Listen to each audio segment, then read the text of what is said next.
Good evening. Thank you everyone for joining us. Really appreciate you being here this evening. We have quite a program for you. We have, it's Women's History Month. Today is International Women's Day. And so we're going to talk about Black girls in the school-to-prison pipeline. I am Marlene Tillman, Executive Director and co-founder of Gwinnett SToPP. And I'm going to turn it over now to Melody, who is our policy coordinator, our policy manager and campaigns coordinator with Gwinnett SToPP. Melody? Hello, everyone. Welcome back. Tonight we have a very special presentation, and it's special because we're talking about Black girls on Women's History Month, a month after Black History Month. And so we're going to go ahead and get started and talk about Black girls in the school-to-prison pipeline. First, we're going to start off with a clip from Toni Morrison and her motivation for writing. Toni Morrison is one of the greatest American writers of all time, period. She was a Pulitzer Prize winner, a Nobel Prize winner in literature as well. She wrote 11 novels, including Paradise, Beloved, and The Bluest Eye, which we'll be discussing in this clip you're about to see. She unfortunately passed away in 2019 on August 5th. So here is Toni Morrison talking about Black girls and her motivation for writing. You've got the most vulnerable people in the world, which are children, female Black children who have never held center stage in anything. If they appear in a book, they're a joke or, just some color, local color, or a little walk-on part. The least important. Now, Black women have sometimes held center stage in some books by Blacks, even sometimes by white. But then, they were maids, cooks, housekeepers, they were really running. But the children were always lesser. So I wanted to have a little hurt Black girl at the center of this story. So that was the great Toni Morrison in her own words, talking about how Black girls are vulnerable because they're children, they're girls, and they are Black. So why? Why does the school-to-prison pipeline have such a profound impact on Black girls? So here's a quote from Monique Morris. Black girls have had their behavior described as sassy, combative, and defiant when they are behaving in developmentally appropriate ways and often in response to trauma. So there is this racial bias combined with sexism, which is called misogynoir, which is discrimination, prejudice against Black women and Black girls. And so there's this way that our behavior, our response to things are read as combative, are read as aggressive, even when it's just how a Black girl would respond to a situation that is developmentally appropriate. And so it's often read as in ways that are negative, and Black girls are punished for that. And so that is why Black girls are often in the school-to-prison pipeline. Another point that's important to mention that is discussed in From Preschool to Prison, the Criminalization of Black Girls, which is a documentary, which is an article that discusses Black girls in the school-to-prison pipeline. As early as age 5, Black girls are viewed by adults as more knowledgeable about sex and adult topics, less in need of nurture and support, and significantly older than white girls of the same age. So Black girls are not even being viewed fully as human, as innocent, as children, like some of their peers are, especially compared to white girls. They're viewed as promiscuous for no reason, viewed as aggressive, and viewed as knowledgeable about topics that they have not experienced or know nothing about at that age. And so this leads into the criminalization, which leads into the criminal injustice system. So when we talk about threats to Black girls, when they go into the classroom every day, when they go into schools, these are some of the things that they're experiencing. Hypersexualization. And so that ends up in dress code violations, things that you would see on a Black girl's body, and how you perceive it is sexualized, and how you perceive it on another girl's body that's not Black. Your Black girls are also dealing with racism, and they're dealing with colorism. So all of these things combined make it very difficult to navigate this world that is not welcoming to Black girls. So racism has teachers, students, staff interacting with you in a way in which they see you as inherently criminal, or see you as doing something bad or negative when you're not. Colorism sees dark-skinned Black girls as being mischievous in some way. You have adults and other students reading things into the situation that are not there, and that often results in harsh discipline. And then of course, sexism as well. And all of these things combined limit opportunities. You don't see, when you see these negative things, you don't see potential. So that limits many opportunities for Black girls. And then you also, instead of helping Black girls when they need support, you blame them. And so we're gonna go into a little bit more discussion of what that looks like. No help, just punishment. So the things that we've looked in these different areas at Gwinnett SToPP, and we see a lack of resources and support, and a lack of empathy for Black girls. So with mental health counseling, there's a lack of mental health and behavioral health support, which is overly harsh punishment instead of therapeutic interventions. So when we see Black girls needing support, or they're going through something traumatizing, because Black girls are subjected to so many harms in the society, not just in the schools, but in the communities too, and the things that their mothers experience, that their families experience. And so they bring that with them to the schools. And so instead of supporting Black girls receive punishment. And we see how the school resource officers interact with them and throw them around like a rag doll. So there's punishment instead of help. And when it comes to special education, there are so many things that are misread when it comes to Black girls. Disabilities that are undiagnosed or misdiagnosed. And you have to pay attention. No, culturally things manifest themselves differently.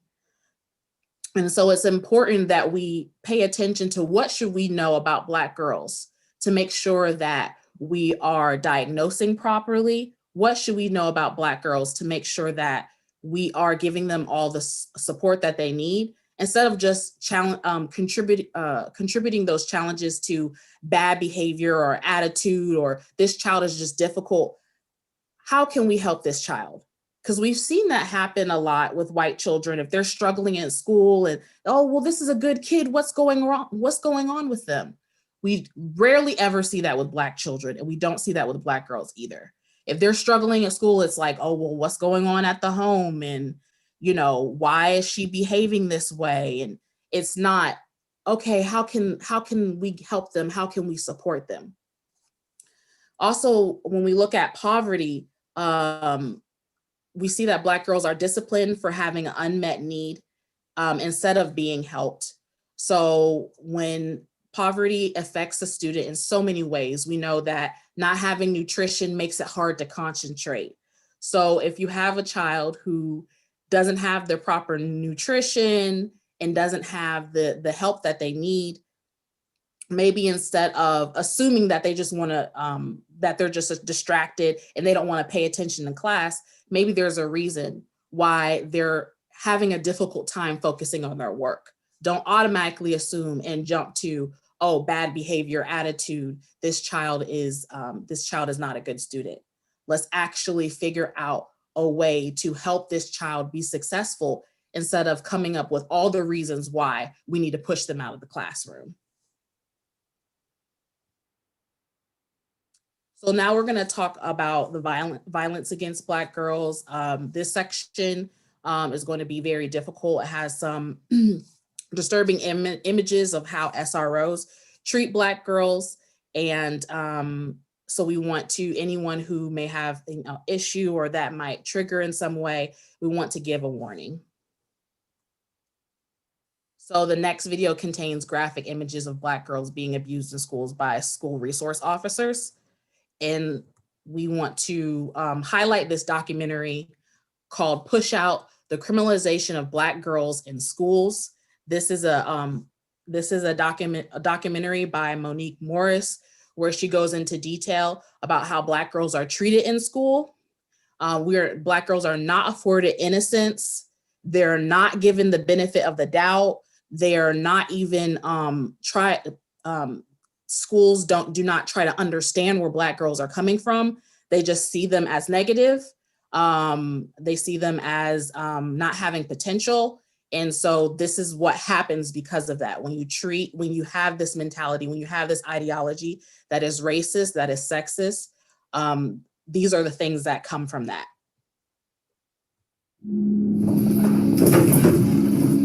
This video went viral, but incidents like this can be found throughout America. The criminalization of Black girls in schools disrupts one of the most important factors in their lives: education.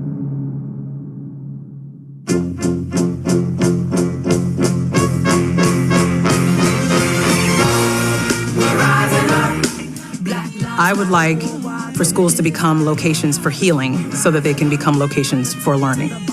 These young women, they are pushing up against racism, sexism, classism, homophobia, xenophobia.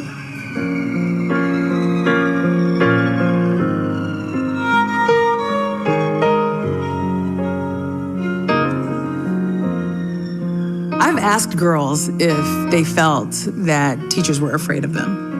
And some girls will say yes, their teachers are afraid of them. And then they laugh, because why would an adult be afraid of a child? And the word of the week is condone. Condone.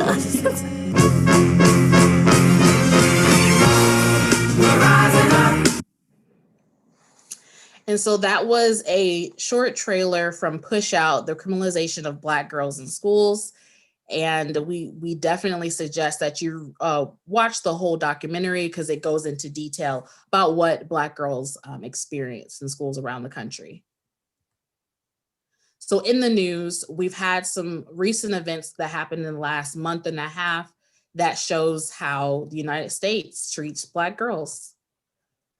So I'm sure some of you have heard about the Black girl in Florida, in Osceola, Florida, at Liberty High School, where the SRO slams the Black girl unconscious. And these are always overreactions based on suspected activity. And we all know what the word suspicious, that it's racially loaded. And the video shows a police officer using his full body weight, a grown man who was actually sort of tall, and he slams her to the ground.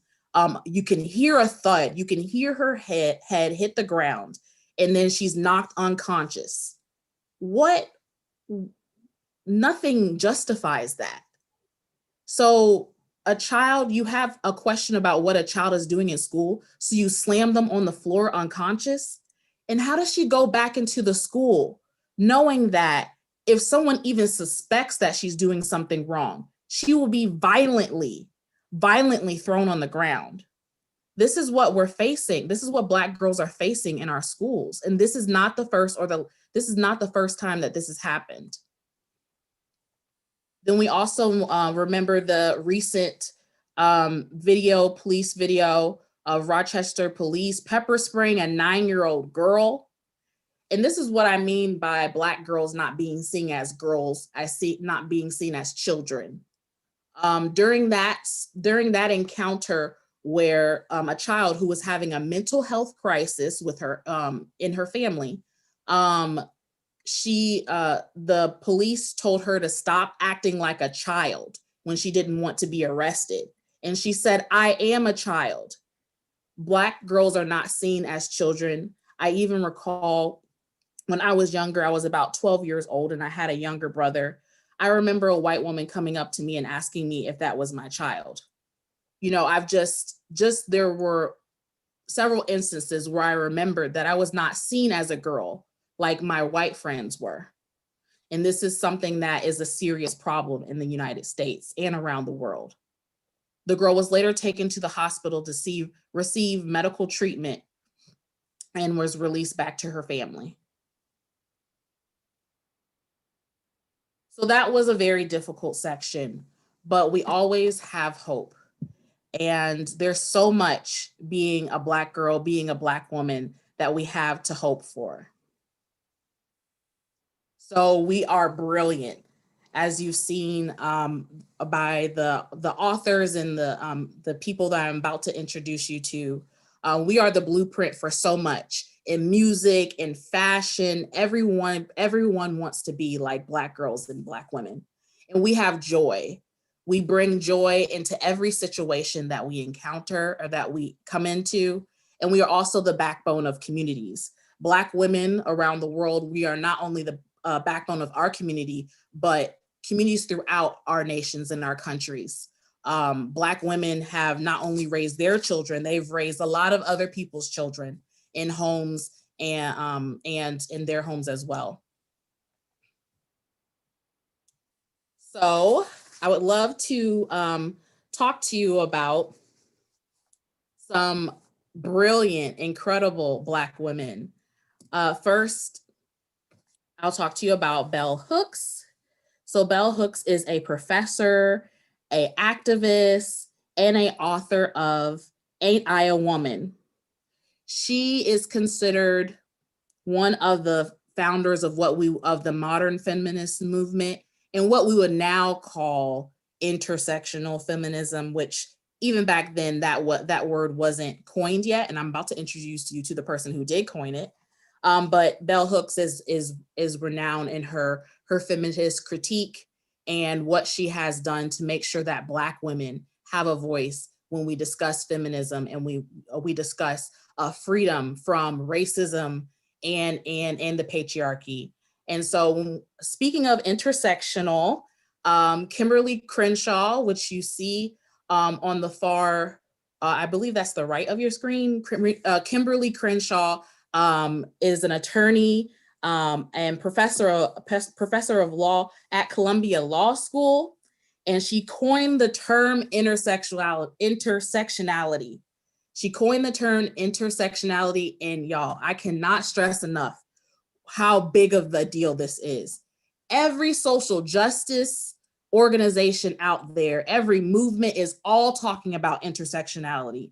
And let's be clear, who coined that term, who created that philosophy? That came from Kimberly Crenshaw.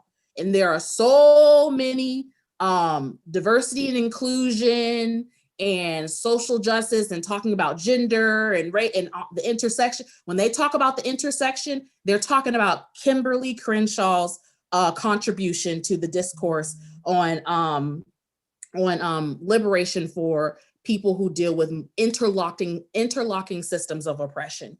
And she came up as a Black woman, she came up with this coin to describe what Black women face. So let's be clear of where that came from. And we use that all of the time when we talk about race and ability We just had a training this past weekend with parents talking about Black boys with disabilities. That's all intersectionalism. So we're very, so many people would be lost in describing the nuance of what people experience without her philosophy. And also, we're also going to talk about Octavia Butler. Octavia Butler was a science fiction writer, and science fiction is not an area where there's a lot of Black authors who are recognized, or Black characters, period. And so she took that section, that genre by storm. She, another literary genius like Toni Morrison, she received the MacArthur Fellowship, and she's a science fiction writer, as I said, from Pasadena, California. She's known for her prophetic writing, which discussed the rise of fascism in the United States through religion and climate disaster, and she wrote about this decades ago. Her famous works in the Parable series discuss the collapse of the 21st century of America due to poor environmental stewardship, corporate greed, and wealth inequality. Sounds familiar? So she basically, she's been, what we're experiencing now, she was talking about it in explicit detail decades ago. And honestly, if we listened to Black scholars, Black feminists a long time ago, we wouldn't be here where we are today. But here we are experiencing what they already told us we were going to go through. I also want to talk about Black girls who changed the world. So first, we have Mariana Copenini. She also goes by Mari Copenini, and she's also known as Little Miss Flint. She's an environmental activist from Flint, Michigan, and she's raised millions of dollars for water aid around the country and has raised awareness about toxic water systems. So environmental justice is something that is from the Black community and Black organizers, where they realize environmental justice and racial justice, and that kind of combines to a movement that sees the lives of people of color, Black people, Indigenous people, and the environment. They're not separate things. It goes together. And so in order to do right by the environment, we have to do right by the people, and vice versa. And so at 8 years old, she wrote a letter to then President Obama and asked him to help with the water crisis. And since then, she's been on the national stage advocating for to replace toxic water infrastructure. And I'm not sure if you know it, but in the news right now, Jackson, Mississippi has been without water for, I think, going on, this is the third week. And of course, this is allowed because it's a Black population. I believe it's like 80% Black.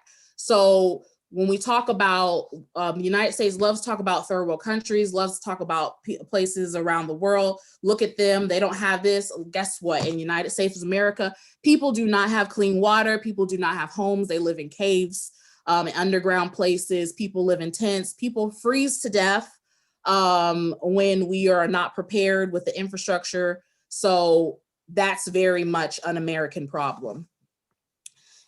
Next, we have Claudette Colvin. She was 15 years old and on her way home from school when she refused to give up her seat to a white person. She was arrested less than a year before Rosa Parks did the same thing. And so people always talk about Rosa Parks, but Claudette Colvin did it before Rosa Parks. Actually, a few people did it before Rosa Parks, because Claudette was a 15-year-old girl. And supposedly during that time, Claudette Colvin is still alive, by the way, because the civil rights movement, so many of these things are not too long ago at all. But she was in her classroom learning about Harriet Tubman and other Black women throughout history who took a stand and were, strong and powerful.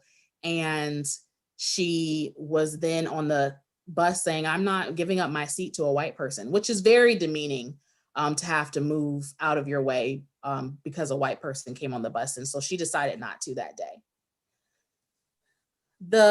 Going back, so that was civil rights. Now we're going back to slavery. Harriet Jacobs was an author and abolitionist who was born into slavery. In 1861, her book Incidents in the Life of a Slave Girl was published. So she escaped to freedom and then became an abolitionist. But before then, she was writing stories about what she experienced as a young girl because she was educated. And this put a highlight on what Black girls went through, Black women and Black girls went through during slavery, including a lot of sexual abuse and exploitation. And that does have a connection to the hypersexualization that you see of Black girls today. Because in order to justify white men raping Black girls during slavery, they passed all these laws saying that it's not possible for slaves to be raped. And then they started depicting Black women as hypersexual as the reason why men were raping them, to blame it on, so to take the blame off the white men and put it onto Black women. And so now we still have that ideology, that thought process that, oh, Black women are hypersexual. No, we're not hypersexual. We've been violated and we've been blamed. We've been blamed for our violation.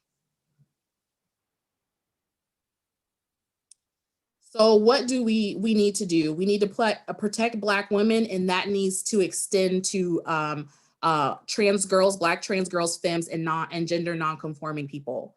And so here are some ways you can prevent harm against Black trans girls, femmes, and gender nonconforming people. First of all, we need to have a curriculum that includes them, that sees the humanity and the contributions that they've made throughout history.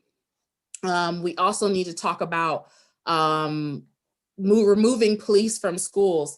Gwinnett SToPP came out with a report by one of our interns, Amina Basuri, and she talked about how she was surprised about how LGBTQIA students were being bothered by the Gwinnett SROs, and how a lot of it had to do with gender and sexuality. And so it's very important that we remove police from schools. We need mental health support and restorative justice.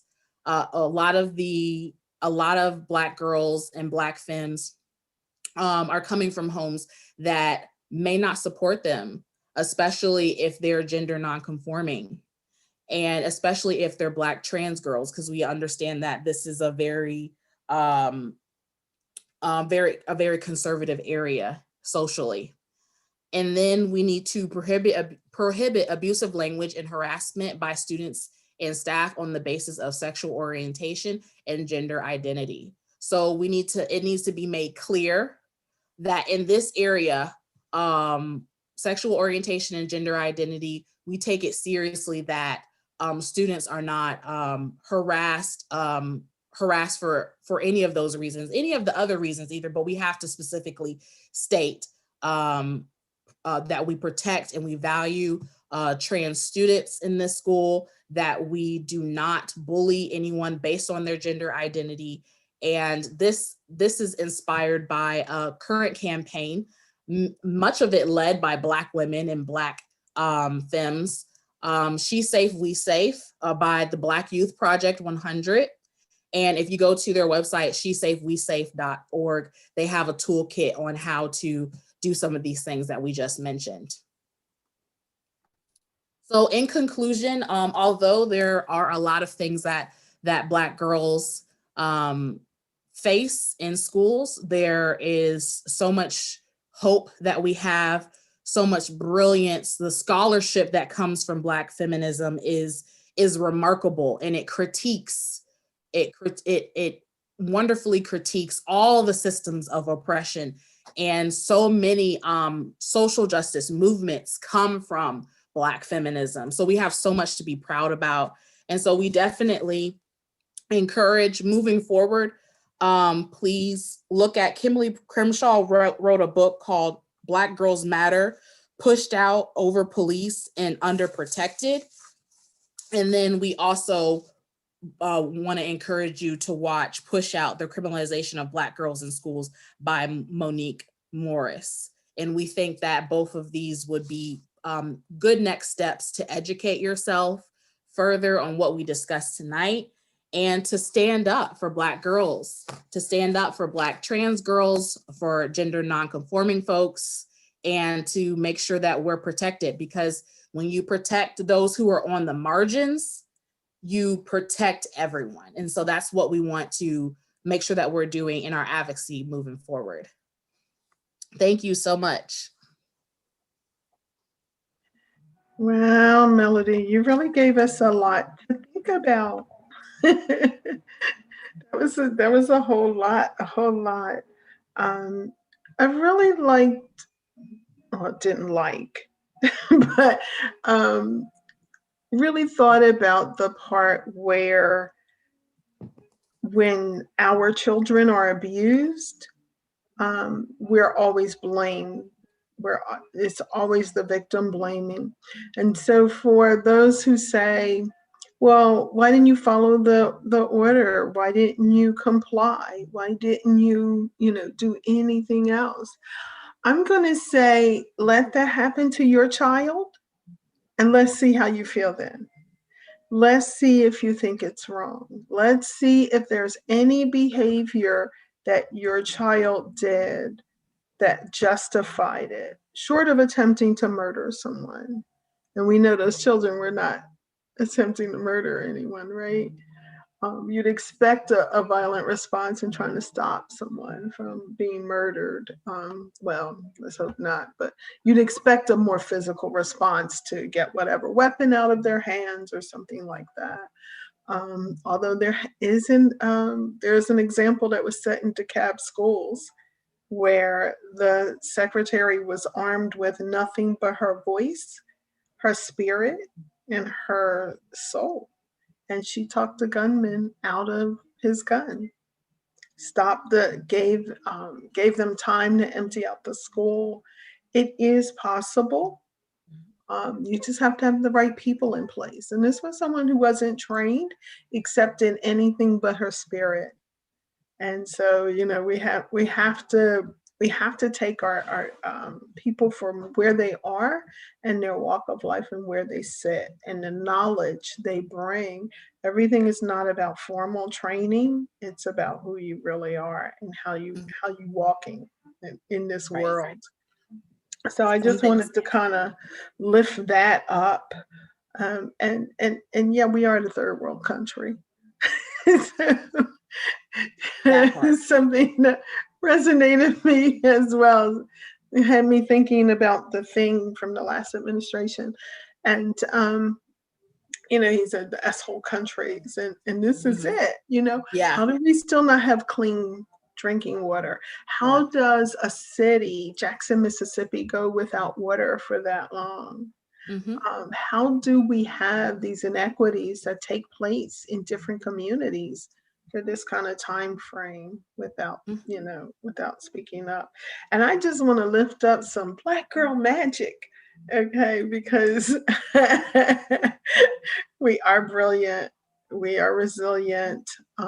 Just stop pushing us. We shouldn't have to have all this resiliency. But we are brilliant. Our girls are very capable, very loving. And, if the world gave us the space to be first girls, children, yes, and then grow into teenage and then grow into adults, without all of the extra that we get, this would be a very different place. This would be a very different place. Look at what we've been able to do under the oppression. Right. And imagine what we could do when we didn't have people pushing us down and pushing us out all the time.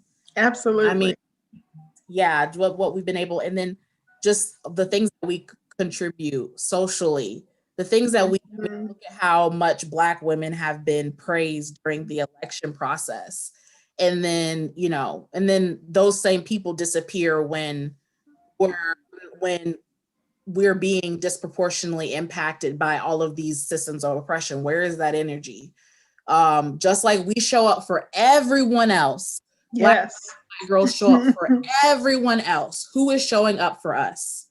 And so I think that moving forward, we definitely need people to be out and loud about Black girls and what we experience in schools and in society. In society. So many powerful scholars. I'm seeing so many powerful movements. The movement for reproductive justice is amazing. It's incredible. Oh, yeah. I mean, it's just really great things being led by Black women.